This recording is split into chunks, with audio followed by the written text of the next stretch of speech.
என்ன பண்ணி பண்ணிட்டு இருக்கோம்? என்ன பண்ணிட்டு இருக்கேன்? குறைந்த அளவு படகுகள் மீட்பு பணிகள் அவருடைய பையனை உதயநிதி ஸ்டாலின் அனுப்பிச்சு வச்சிருக்கிறீங்க. வந்திருக்கீங்க, யாரு வந்திருக்கணும்? அவருக்கு பேரிடர் மேலாண்மைக்கு என்ன சம்பந்தம்? துரைமுருகன் ஐயா வந்திருக்கணுமா? மூத்த தலைவர்கள் வந்திருக்கணுமா? 6 முறை ஆட்சியில் இருந்த அமைச்சர்கள் வந்திருக்கணுமா? எக்ஸ்பீரியன்ஸ் இருக்கு. உதயநிதி ஸ்டாலின் அவருக்கு என்ன எக்ஸ்பீரியன்ஸ் இருக்கு? சினிமாவில் நடிச்சதை தவிர போட்ல எங்கேயாச்சும் போயிருக்காரா? 10 ஆண்டுகள் 20 ஆண்டுகள் அரசு வேலையில பணியாற்றிருக்காரா? பேரிடர் மேலாண்மைனா என்னன்னு தெரியுமா? ரெஸ்கியூ அண்ட் ரிஹாபிலிட்டேஷன் பத்தி தெரியுமா? சினிமா டைரக்டர் கூட்டு வந்து நிக்கிறார். இதை பார்த்தாவே மக்களுக்கு தெரியும் யாரு சீரியஸா இருக்கிறாங்க, யாரு நான் சீரியஸா இருக்காங்க. சோ நீங்க அந்த மாதிரி வந்து நான் சீரியஸா உதயநிதி ஸ்டாலின் அவங்க வர்றாங்க. அவருடைய தகுதி என்னன்னா, பேரிடர் மேலாண்மைக்கும் உதயநிதிக்கும் தகுதி என்ன? துரைமுருகன் ஐயாவை நீங்க அனுப்புங்க, நான் ஏத்துக்கிறேன். எத்தனையோ சீனியர் தலைவர்கள் டிஎம்கே அனுப்புங்க, நாங்க ஏத்துக்கிறோம். இவர் வந்து என்ன கண்ட்ரோல், என்ன ஒரு கலெக்டர் என்ன அட்வைஸ் கொடுப்பாரு, என்ன இன்ஸ்ட்ரக்ஷன் கொடுப்பாரு, என்ன ஒரு மத்திய அரசு என்ன வேணும்னு கேட்பாருங்க.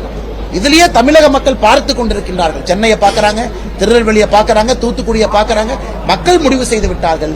இவர்களுக்கு ஆட்டங்கண்ணே பாஜக தமிழ்நாட்டை புறக்கணிக்குது, குறிக்குறைக்கு திமுக காரங்க சொல்றாங்க. ஹெலிகாப்டர்ல இருந்து ரெஸ்கியூ டீம்ல இருந்து இங்க வேலை செய்யறாங்க. முதலமைச்சர் எங்க போனார்னா இந்தி கூட்டணியின் அரவிந்த் கெஜ்ரிவாலோட சோனியா காந்தி அவர்களோட உட்கார்ந்துருக்காரு டெல்லியில. சோ தமிழ்நாட்டை, தென் தமிழ்நாட்டை உறுதியா யாரு புறக்கணிக்கிறாங்கன்னா முதலமைச்சர் தான் புறக்கணிக்கிறாங்க. இந்தி கூட்டணி எப்படி இருந்தாலும் ஒரு வாரம் மீட்டிங்கை தள்ளி வைக்கலாமே, அலையன்ஸ் மீட்டிங்கை 10 நாள் தள்ளி வைக்கலாமே, 20 நாள் தள்ளி வைக்கலாமே. நாளானைக்கு பார்லிமெண்ட் எலெக்ஷன் நடக்குதா? பார்லிமெண்ட் எலெக்ஷன் அடுத்த வருஷம் மேல வரப்போகுது, ஏப்ரல்ல வரப்போகுது. இவர் சோனியா காந்தி அவங்களுக்கு போன் பண்ணி இந்தி கூட்டணி மீட்டிங் 10 நாள் தள்ளி வைக்க சொல்லாமே. அப்படி முதலமைச்சர் விரைந்து போய் அட்டன் பண்றதுக்கு என்ன? பிரதமர்கிட்ட நாங்க அப்பாயின்மெண்ட் கேட்டிருக்கோம். பிரதமர்கிட்ட எப்ப அப்பாயின்மெண்ட் கேட்டீங்க? டெல்லி இந்தி கூட்டணி தேதி முடிவு செய்த பிறகு, இந்தி கூட்டணிக்கு போகணும்னு முடிவு செய்த பிறகு ஒப்புக்கு சப்பானியா பிரதமர்கிட்ட அப்பாயின்மெண்ட் கேட்கறீங்க. பிரதமர் அப்பாயின்மெண்ட் கொடுத்திருக்காங்க, இன்னைக்கு நைட்டு பாக்குறாங்க. அதனால யாரு புறக்கணிக்கிறாங்க? திமுக புறக்கணிக்கிறது, முதலமைச்சர் புறக்கணிக்கிறாங்க. அண்ணா, ஒரு முதலமைச்சர் ஸ்பாட்ல இருந்தா தானே அந்த தீவிரம் இருக்கும், அப்பதான் அதிகாரிகளுக்கு அந்த வேகம் இருக்கும். மத்திய அரசை பொறுத்தவரை இந்தியா முழுவதுமே எந்த மாநிலமாக இருந்தாலும் கூடங்கன்னா பேரிடர் மேலாண்மை நிதி என்பது ஃபார்முலா, டேமேஜ் அசஸ்மெண்ட் தான் ஃபார்முலா. இவங்க கேட்டா அது கிடைக்கும். இவங்க கேட்கணும், கேட்டிருக்காங்க, குழு வந்து பார்க்கணும். அது ஒரு மாடு காணாம போச்சுன்னா மாட்டுக்கு ஒரு ரேட், அது என்டிஆர்எஃப்ல சொல்றாங்க. மாட்டுக்கான பணம் போன வருஷம் டெல்டா பகுதியில வெள்ளப்பெருக்குல நம்முடைய விளைநிலங்கள் சேதம் அடைஞ்சிருச்சு. எல்லா பணத்தையும் மத்திய அரசு கொடுத்தாங்களே, மக்கள் அக்கௌண்ட்டுக்கு பணம் வந்துச்சே. இன்னைக்கு 6000 ரூபாய் கொடுக்கறது கூட ஸ்டாலின் கவர்ல ஒரு போட்டோ அடிச்சு கொடுக்கிறார். கவர் மட்டும்தான் ஸ்டாலின் தானே, உள்ள இருக்கிறவங்க பாஜக தமிழ்நாட்டை புறக்கணிக்குது, குறிக்குறைக்கு திமுக காரங்க சொல்றாங்க. ஹெலிகாப்டர்ல இருந்து ரெஸ்கியூ டீம்ல இருந்து இங்க வேலை செய்யறாங்க. முதலமைச்சர் எங்க போனார்னா இந்தி கூட்டணியின் அரவிந்த் கெஜ்ரிவாலோட சோனியா காந்தி அவர்களோட உட்கார்ந்துருக்காரு டெல்லியில. சோ தமிழ்நாட்டை, தென் தமிழ்நாட்டை உறுதியா யாரு புறக்கணிக்கிறாங்கன்னா முதலமைச்சர் தான் புறக்கணிக்கிறாங்க.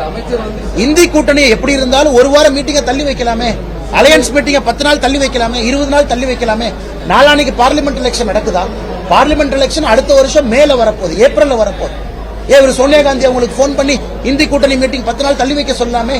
அப்படி முதலமைச்சர் விரைந்து போய் அட்டன் பண்றதுக்கு என்ன? பிரதமர்கிட்ட நாங்க அப்பாயின்மெண்ட் கேட்டிருக்கோம். பிரதமர்கிட்ட எப்ப அப்பாயின்மெண்ட் கேட்டீங்க? டெல்லி இந்தி கூட்டணி தேதி முடிவு செய்த பிறகு, இந்தி கூட்டணிக்கு போகணும்னு முடிவு செய்த பிறகு ஒப்புக்கு சப்பானியா பிரதமர்கிட்ட அப்பாயின்மெண்ட் கேட்கறீங்க. பிரதமர் அப்பாயின்மெண்ட் கொடுத்திருக்காங்க, இன்னைக்கு நைட்டு பாக்குறாங்க. அதனால யாரு புறக்கணிக்கிறாங்க? திமுக புறக்கணிக்கிறது, முதலமைச்சர் புறக்கணிக்கிறாங்க. அண்ணா, ஒரு முதலமைச்சர் ஸ்பாட்ல இருந்தா தானே அந்த தீவிரம் இருக்கும், அப்பதான் அதிகாரிகளுக்கு அந்த வேகம் இருக்கும். மத்திய அரசை பொறுத்தவரை இந்தியா முழுவதுமே எந்த மாநிலமாக இருந்தாலும் கூடங்கன்னா பேரிடர் மேலாண்மை நிதி என்பது ஃபார்முலா, டேமேஜ் அசஸ்மெண்ட் தான் ஃபார்முலா. இவங்க கேட்டா அது கிடைக்கும். இவங்க கேட்கணும், கேட்டிருக்காங்க, குழு வந்து பார்க்கணும். அது ஒரு மாடு காணாம போச்சுன்னா மாட்டுக்கு ஒரு ரேட், அது என்டிஆர்எஃப்ல சொல்றாங்க.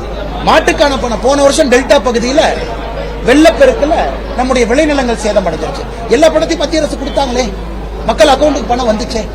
இன்னைக்கு 6000 ரூபாய் கொடுக்கறது கூட ஸ்டாலின் கவர்ல ஒரு போட்டோ அடிச்சு கொடுக்கிறார். கவர் மட்டும்தான் ஸ்டாலின் தானே, உள்ள இருக்கிற